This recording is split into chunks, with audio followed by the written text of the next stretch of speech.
Eu sou Lola Miller, uma mulher de 32 anos que respira marketing. Meus dias são uma dança entre a criação de campanhas para uma startup de tecnologia e o zumbido constante da criatividade que pulsa por aqui. Desde criança, sempre fui a mais dedicada, a que varava a noite para entregar o projeto escolar perfeito, a que galgou cada degrau da carreira com pura força de vontade. Mas, por mais que eu me esforçasse, jamais consegui brilhar aos olhos dos meus pais como minha irmã mais nova, Stella. No mês passado, uma mensagem de texto da minha mãe, Laura, virou meu mundo de cabeça para baixo. Mudamos as fechaduras da porta da frente e o código do portão. Não confiamos mais em você. As palavras dançavam na tela enquanto meu coração despencava. Por 2 longos anos, eu tinha sido a responsável pelo pagamento mensal de $4.500 da hipoteca da nossa casa de família. Uma casa com 4 quartos, repleta de risadas dos meus avós e dos raros momentos de alegria da minha infância. Eu havia investido mais de $100 mil naquele lugar, sacrificando o meu sonho de comprar um apartamento em Capitol Hill, aceitando trabalhos de consultoria nos fins de semana e cortando gastos com tudo, de férias a roupas novas. E agora, minha própria família me trancava para fora. A picada da traição era afiada, mas não era novidade. Crescendo em nosso lar suburbano, eu sempre soube qual era o meu lugar, em segundo plano, atrás de Stella. Meus pais, Davi e Laura Miller, nunca esconderam a preferência por ela. Os aniversários de Stella eram extravagantes, cheios de balões, bolos personalizados e pilhas de presentes. Os meus? Um bolo comprado no mercado e meias, talvez uma mochila se eu tivesse sorte. Quando eu chegava em casa com notas excelentes, recebia um aceno, um bom trabalho sussurrado. Mas quando Stella mal passava em álgebra, depois de reprovar 2 vezes, meus pais davam um jantar para celebrar, elogiando o esforço dela. Stella precisa de mais encorajamento, mamãe dizia quando eu ousava questionar. Você é naturalmente talentosa, Lola. Não precisa do mesmo apoio. Na época do ensino médio, eu desisti de buscar justiça e me joguei nos estudos, construindo um futuro onde eu pudesse me sustentar sozinha. A partida dos nossos avós, 3 anos atrás, mudou as coisas. Ou assim eu pensei. Eles deixaram a casa de Redmond para a família, não apenas para meus pais, um sutil reconhecimento da desigualdade que haviam testemunhado. Eu vi isso como a forma deles de garantir que eu tivesse uma participação, um pedaço do nosso legado. Mas os velhos padrões persistiram. Stella, linda e encantadora, mas imprudente com o dinheiro, pulava de emprego em emprego, sempre caindo em alguma crise que meus pais se apressavam em resolver. Ela se casou com Benjamin, um empreendedor de fala mansa com grandes sonhos e dívidas ainda maiores. E juntos, eles abraçaram a ideia de que mereciam mais do que ganhavam. Enquanto isso, eu construía minha carreira, subindo de júnior a gerente de marketing, provando meu valor para mim mesma, se não para minha família. A mensagem da minha mãe não foi apenas um despejo. Foi um golpe no estômago, a confirmação do que eu sempre temi, não importava o que eu desse, nunca seria o suficiente. Respondi digitando, entendido. Mas você perdeu algo. Não disse o quê. Minha mão tremia, não só de raiva, mas com um lampejo de determinação. Algo tinha que mudar. 2 anos atrás, recebi um telefonema que deu início a toda essa confusão. Era um domingo, e eu estava na casa dos meus pais para o nosso jantar semanal, o ar denso com o cheiro do assado da mamãe. O rosto do papai estava sombrio enquanto ele explicava que estavam enfrentando uma execução hipotecária. Anos de resgates das dívidas de Stella, cartões de crédito, empréstimos de carro, até o casamento dela, combinados com o negócio de conserto de carros do papai, que estava em dificuldades, haviam os esgotado. Eles não conseguiam mais arcar com os pagamentos de $4.500 da hipoteca. Os olhos da mamãe estavam úmidos e, pela primeira vez, Stella estava quieta, cutucando o prato. Eu não hesitei. Assuma os pagamentos, eu disse, minha voz firme apesar do peso da decisão. A casa não era apenas tijolo e argamassa. Era onde eu havia passado verões com meus avós, onde eu havia me escondido no sótão com livros para escapar dos holofotes de Stella. Perdê-la parecia impensável. O alívio dos meus pais foi instantâneo, mas não houve um agradecimento real. Apenas um aceno rápido, como se eles esperassem que eu tomasse a iniciativa. Rearranjei minha vida para que isso funcionasse. Cancelei os planos para um apartamento, pulei viagens com amigos, aceitei projetos freelance extras. A cada mês, eu via $4.500 saírem da minha conta, uma dor silenciosa crescendo a cada transferência. Os jantares de domingo se tornaram um ritual de resistência. Eu dirigia do meu apartamento, sentava à mesa e observava Stella dominar a conversa. Seu novo hobby, suas brigas com Benjamin, seus sonhos de abrir uma boutique. Minha promoção a gerente de marketing mal era mencionada. Mamãe sorria vagamente. Papai mudava de assunto. Minha melhor amiga, Joana, via tudo com clareza. Em um café no nosso local favorito, ela se inclinava, seus olhos escuros brilhando. Lola, eles estão te usando. Você está bancando uma casa onde nem mora e eles te tratam como uma nota de rodapé. Meu namorado, Miguel, era mais gentil, mas igualmente firme. Você merece ser valorizada, ele diria, me puxando para perto depois de outro jantar exaustivo. Eu assentia, mas no fundo, acreditava que família significava carregar o fardo, mesmo que doesse. Nos meses anteriores ao despejo, comecei a notar rachaduras. Mamãe e Stella sussurravam na cozinha, silenciando quando eu entrava. Stella e Benjamin estavam na casa com mais frequência, o carro deles estacionado na entrada como se já fossem os donos do lugar. Eu afastava a inquietação, dizendo a mim mesma que estava sendo paranoica. Continuei enviando os pagamentos, apegando-me à esperança de que estava preservando algo sagrado. Mas aquela mensagem da mamãe, não confiamos mais em você, quebrou a ilusão. Eles não eram apenas ingratos, estavam tramando para me cortar completamente. O último jantar de domingo antes de tudo desmoronar pareceu enganosamente normal. Cheguei à garagem com uma garrafa de vinho e uma torta de morango de uma padaria local que a mamãe sempre elogiava. A mesa estava posta, Stella tagarelando sobre sua nova aula de cerâmica enquanto Benjamin acenava com a cabeça, evitando o meu olhar. Mencionei uma grande campanha que estava liderando no trabalho, a minha primeira como gerente de marketing. Mas o papai apenas resmungou e a mamãe pediu para Stella passar o sal. A mesma velha dança. Depois do jantar, nos acomodamos na sala de estar, a mesma onde eu havia construído fortes com meus avós. Papai pigarreou, um sinal de grandes notícias. Stella e Benjamin estão se mudando para casa, ele anunciou, seu sorriso fixo na minha irmã. Mamãe apertou a mão de Stella, seus olhos brilhantes. O aluguel deles está acabando e este lugar é grande demais só para nós, ela acrescentou, como se fosse a coisa mais natural do mundo. Eu congelei. Mudando, eu ecoei, olhando para Benjamin, que estudava o chão. E a hipoteca? Eu a cobri por 2 anos. A sala ficou em silêncio. Mamãe tomou um gole de café, de repente fascinada pela borda de sua caneca. Papai se mexeu, então disse, bem, Lola, você está indo muito bem na cidade. Stella e Benjamin precisam de um novo começo. Stella interveio, sua voz afiada. Esta casa significa tudo para mim. Você nem mora aqui. Meu estômago se contorceu. Eu não moro aqui porque estou pagando $4.500 por mês para mantê-la, eu disse, minha voz mais tensa do que pretendia. Isso é mais de $100.000. Isso não conta para nada? A resposta da mamãe foi um golpe profundo, Stella sempre amou esta casa. Você tem sua carreira, Lola. Ela precisa disso mais do que você. Saí naquela noite, minhas mãos tremendo enquanto eu apertava o volante. Em casa, desabei no sofá de Miguel, as lágrimas escorrendo enquanto eu contava tudo a ele. Eles acham que Stella merece. Como se meu sacrifício não significasse nada, eu engasguei. Ele me abraçou, sua voz firme. Você fez mais do que o suficiente, Lola. É hora de parar de deixar eles te usarem.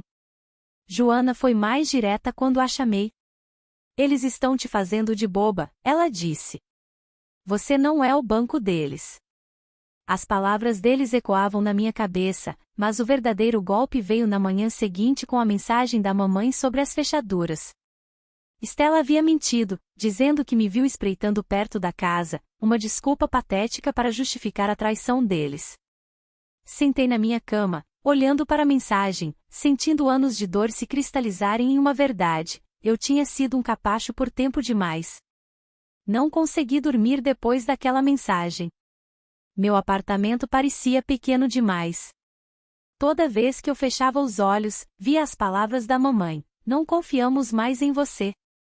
Liguei para Joana, minha voz tremendo enquanto eu lia a mensagem para ela. Eles me trancaram para fora da casa que estou pagando porque a Stella mentiu sobre eu a estar ameaçando, eu disse, a descrença misturando-se com a raiva. Joana não hesitou. Cancele os pagamentos, Lola.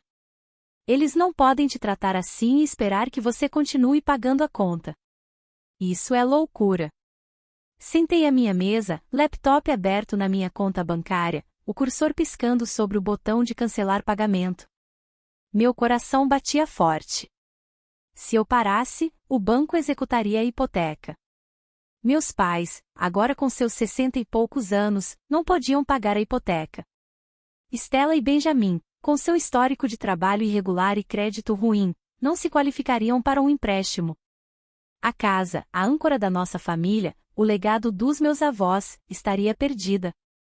Mas eles já não a haviam tirado de mim? Eles haviam deixado claro que eu não tinha lugar lá, nenhuma reivindicação, apesar dos meus sacrifícios. Pensei no apartamento que nunca comprei, nas viagens que pulei, na poupança para a aposentadoria que adiei. Tudo por eles. Miguel veio naquela noite. Sua presença calma, um salva-vidas. Você não é a vilã aqui, ele disse, sentando-se ao meu lado. Eles escolheram isso. Você não lhes deve seu futuro. As palavras dele viraram a balança. Com um dedo trêmulo, cliquei em cancelar. Uma confirmação apareceu e eu cliquei em sim. Então, enviei um e-mail ao banco, afirmando que não era mais coproprietária e que pararia de fazer pagamentos em nome dos meus pais. Fechei meu laptop, meu estômago embrulhado de medo e uma estranha e elétrica liberdade. Pela primeira vez em anos, eu havia me escolhido. Enviei uma mensagem de volta para a mamãe, entendido. Mas você perdeu algo. Não elaborei. Deixei que eles descobrissem quando o banco ligasse. Liguei para o trabalho no dia seguinte, precisando de tempo para processar. Meu telefone permaneceu desligado, mas minha mente estava acelerada. Eu havia cortado o cordão, mas as consequências estavam a caminho. Eu me aterrorizada, e ainda assim mais leve, como se tivesse me livrado de um peso que carreguei por tempo demais. A doutora Melissa London, minha terapeuta, colocou tudo em perspectiva durante nossa sessão seguinte. Você foi escalada para ser a solucionadora da família, ela disse, sua voz calma, mas firme. Mas você não é responsável pelas escolhas deles. Definir esse limite é sobre retomar sua vida. As palavras dela me ancoraram, um lembrete de que eu não os estava abandonando. Eles haviam me abandonado primeiro. A doutora London me ajudou a desvendar a culpa que se infiltrava. A voz sussurrando que eu estava traindo minha família. Você não está os traindo, ela disse. Você está honrando seu próprio valor. Miguel ecoou, cozinhando o jantar para mim e me lembrando que eu não estava sozinha. Então a tempestade atingiu. No terceiro dia, meu telefone se acendeu com notificações. A mensagem de voz de Stella foi a primeira, sua voz escorrendo veneno. Lola, o que está acontecendo? O banco ligou sobre um pagamento atrasado. O que você fez? A mensagem do papai era severa. Isso é inaceitável. Você nos deve uma explicação. Ligue para sua mãe agora. A mensagem da mamãe era mais suave, mas manipuladora. Querida, houve um mal-entendido. Mudamos as fechaduras por causa de alguns arrombamentos no bairro. Você ainda é bem-vinda aqui. Por favor, resolva o problema do banco. A mentira sobre os arrombamentos era risível. O momento era muito conveniente. A enxurrada não parou. Stella acidentalmente enviou capturas de tela para o nosso grupo da família, me chamando de ciumenta e instável. Meu primo Bruno enviou uma mensagem: família ajuda família, Lola. Por que você está sendo egoísta? A tia Helena foi a exceção, enviando uma mensagem: tem algo de errado acontecendo aqui. Podemos conversar? As chantagens me esgotaram. Não conseguia me concentrar em projetos que antes me animavam. Miguel me ajudava, trazendo hambúrgueres da nossa lanchonete favorita e me abraçando durante os ataques de pânico. Eles estão errados, ele dizia. Você não os abandonou. Eles te empurraram para fora. Encontrei a tia Helena em uma cafeteria. Ela ouviu enquanto eu mostrava a mensagem do despejo e explicava meus pagamentos da hipoteca. Stella tem espalhado mentiras, ela disse, suspirando. Ela disse aos seus pais que você estava ressentida, ameaçando tomar a casa. Ela e Benjamin estão afundando em dívidas. A revelação atingiu forte. Meus sacrifícios haviam financiado o esquema deles para me afastar. O banco enviou um aviso formal sobre o pagamento atrasado, encaminhado pela mamãe com uma única linha: por favor, resolva isso, Lola. A audácia deles alimentou minha determinação. Eu não voltaria atrás. O desespero da família aumentou à medida que o prazo do banco se aproximava. A tia Helena me mantinha atualizada. Mamãe estava frenética. Papai estava em negação, insistindo que eu voltaria à razão e retomaria os pagamentos. Stella e Benjamin tentaram solicitar uma hipoteca, mas o crédito deles era uma bagunça. Nenhum banco os tocaria. Uma pequena parte de mim se sentiu vingada. A fantasia deles de viver sem aluguel na casa que eu havia salvo estava desmoronando. Mamãe deixou uma mensagem de voz, seu tom meloso: Lola, isso saiu do controle. A coisa das fechaduras foi ideia da Stella. Ela achou que viu alguém suspeito. Nós lhe daremos o novo código. Apenas resolva a hipoteca. Nenhuma desculpa, apenas um apelo para manter o dinheiro fluindo. Papai foi mais direto, ligando uma noite enquanto eu cozinhava com Miguel. Você está destruindo esta família, ele gritou. O banco está ameaçando a execução hipotecária. É isso que você quer? Mantive minha voz firme. Você me trancou para fora, pai. Você disse que Stella merece a casa. Por que eu pagaria por algo em que não tenho permissão para entrar? Ele gaguejou, alegando que foi um mal-entendido, mas eu encerrei a ligação. O marido de Stella, Benjamin, tentou em seguida, sua voz suave ao telefone. Olha, Lola, vamos resolver isso. Talvez você pudesse pagar por mais alguns meses enquanto nos estabilizamos. Nós vamos te pagar de volta eventualmente. Quase ri da ousadia dele. Eles ainda me viam como uma máquina de fazer dinheiro, não uma irmã com sentimentos. Consultei a advogada Sara Pires por recomendação da doutora London. Ela revisou minhas mensagens com o papai, onde ele havia escrito: obrigado por ajudar com a hipoteca até que nos recuperemos. Sara assentiu. Isso mostra que foi temporário, não um presente. Você não é obrigada a continuar. Também me encontrei com um consultor financeiro que ficou chocado com o quanto eu estava pagando. Redirecione esses fundos e você poderá ter um adiantamento para sua própria casa em 6 meses, ele disse. A ideia de ter um lar meu, que minha família não pudesse tocar, acendeu a esperança. Enquanto isso, Stella escalou a situação, ligando para minha chefe para alegar que eu estava tendo um colapso nervoso. Minha chefe, uma mulher séria e direta, descartou o assunto. Drama familiar, hein? Ela disse durante nossa conversa. Me avise se precisar de apoio. A gentileza dela, tão simples, fez a traição da minha família doer ainda mais.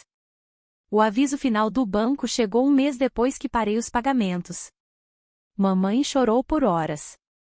Papai ficou furioso, ainda acreditando que eu cederia. Stella e Benjamin começaram a procurar apartamento, o sonho de herdar a casa estava em frangalhos.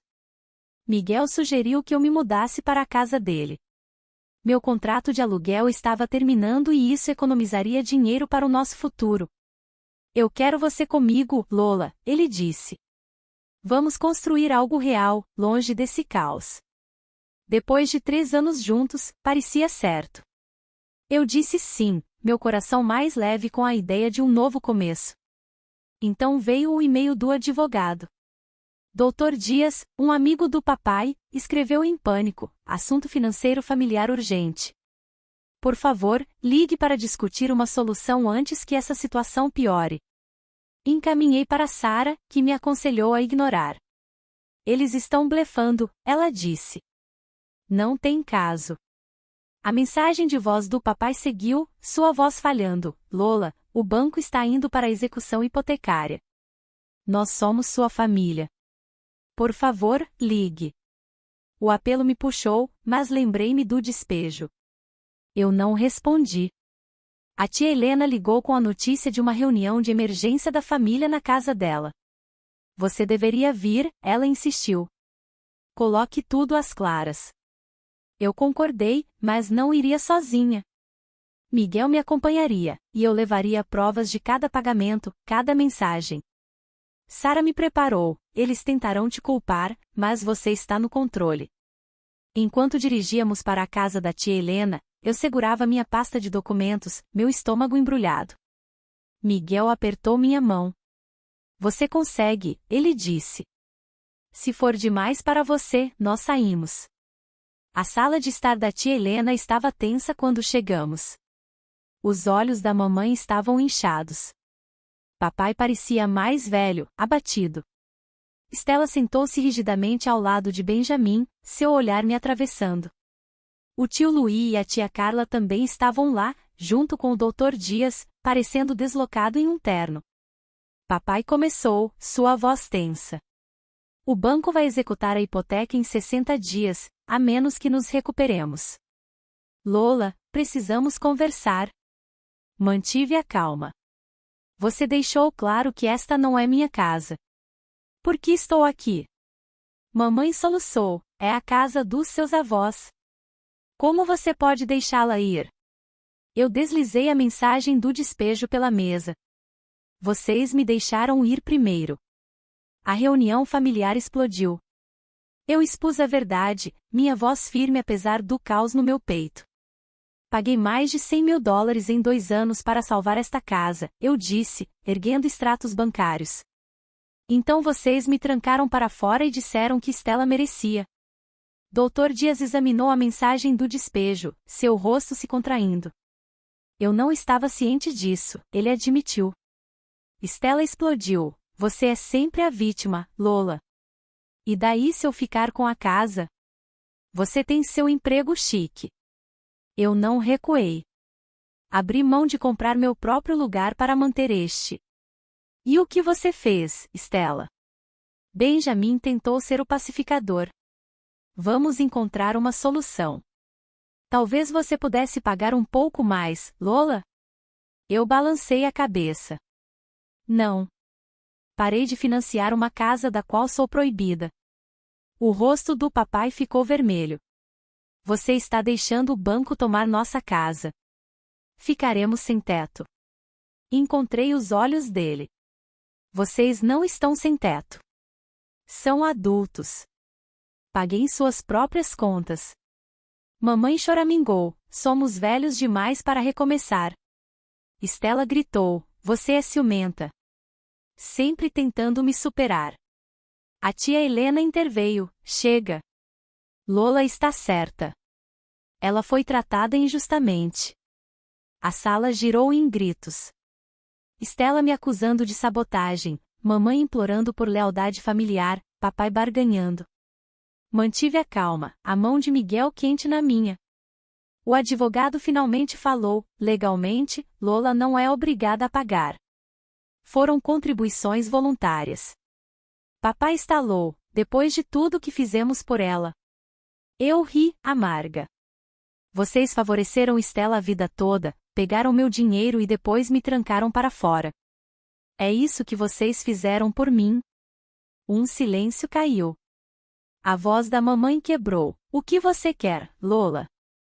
Eu me levantei, juntando meus papéis. Quero sair desse ciclo onde dou tudo e não recebo nada. Eu cansei. Dirigindo para longe com Miguel, eu me sentia vazia, mas livre. 32 anos buscando a aprovação deles haviam terminado. Eu não estava bem. Ainda não. Mas eu podia sentir o chão se movendo sob mim, em direção a algo novo. Você foi incrível, Miguel disse, sua voz suave. Eu me inclinei contra ele, lágrimas nos olhos. Eu só quero ser o suficiente, eu sussurrei. Ele beijou minha testa. Você já é. As semanas após a reunião foram um turbilhão. Miguel e eu nos mudamos para um aconchegante apartamento de 2 quartos, suas grandes janelas com vista para ruas arborizadas. Sem a hipoteca me drenando, comecei uma conta poupança para nosso futuro lar, observando o saldo crescer a cada pagamento. No trabalho, meu foco aguçou. Minha chefe me chamou um dia com uma surpresa. Estamos promovendo você a diretora de marketing digital. É um grande aumento, mais responsabilidade. Você está pronta. Eu aceitei. Uma onda de orgulho me invadiu. Não pela aprovação de ninguém, mas pela minha própria. A tia Helena me manteve informada sobre as consequências. O banco listou a casa dos meus pais para uma venda rápida. Meus pais se apressaram, solicitando empréstimos que não conseguiam. Eles se mudaram para um pequeno apartamento, muito diferente da casa artesanal em que viveram por décadas. O casamento de Stella e Benjamin rachou sob a pressão. Eles se mudaram para um estúdio apertado, suas discussões se espalhando pelos corredores. Senti uma pontada de tristeza, mas não era minha para consertar. As escolhas deles os levaram até ali. 3 meses depois, a mamãe enviou um e-mail que tocou diferente. Querida Lola, começou, eu estava errada. Não apenas sobre a casa, mas sobre como tratamos você a vida toda. Nós nos apoiamos em você porque você era forte e demos tudo a Stella porque ela parecia frágil. Não foi justo. Não estou pedindo perdão, apenas dizendo que vejo isso agora. Me desculpe. Eu chorei lendo. O primeiro reconhecimento real da dor que eles haviam causado. Não respondi, mas a salvei. Uma pequena rachadura na parede que eu havia construído para me proteger. 6 meses depois que parei os pagamentos da hipoteca, encontrei a mamãe para almoçar em um café tranquilo. O ar estava pesado de nervosismo enquanto nos sentávamos uma de frente para a outra, mexendo nossos cafés. Ela parecia mais velha, suas mãos inquietas. Me desculpe, Lola, ela disse finalmente, sua voz baixa. Não apenas pela casa, mas por fazer você se sentir inferior a Stella a vida toda. Estou tentando entender por que fiz isso. Eu assenti, minha garganta apertada. Significa algo ouvir isso, eu disse. Também estou trabalhando com uma terapeuta, descobrindo como seguir em frente. Conversamos por horas sobre a mudança dela para um lugar menor, o trabalho de meio período do papai, o casamento de Stella se desfazendo. Compartilhei minha promoção, minha vida com Miguel, mas mantive minha guarda alta, testando essa nova e frágil conexão. 1 ano depois, estamos na sala de estar do nosso novo lar, uma charmosa casa de 3 quartos. Miguel me pediu em casamento há 3 meses. Nosso casamento está planejado. Pequeno, com a tia Helena como convidada de honra. Meus pais convidados, mas Stella não. É um limite que preciso manter. A antiga casa dos meus pais foi vendida para uma jovem família. Meus pais estão se adaptando à vida mais simples. Stella está sozinha agora, trabalhando em um emprego de escritório. As mensagens dela para mim são amargas, mas raras. Eu as deixo ir, focando no meu próprio caminho. A sessão final da doutora London marcou um marco. Você recuperou seu valor, ela disse. E eu recuperei. Uma promoção, um lar, uma vida construída nos meus termos. Obrigada por ouvir a história de Lola. Se você gostou desse vídeo, por favor curta e compartilhe para nos apoiar a trazer mais histórias emocionantes, e se inscreva no canal para não perder nenhum lançamento. Até o próximo vídeo.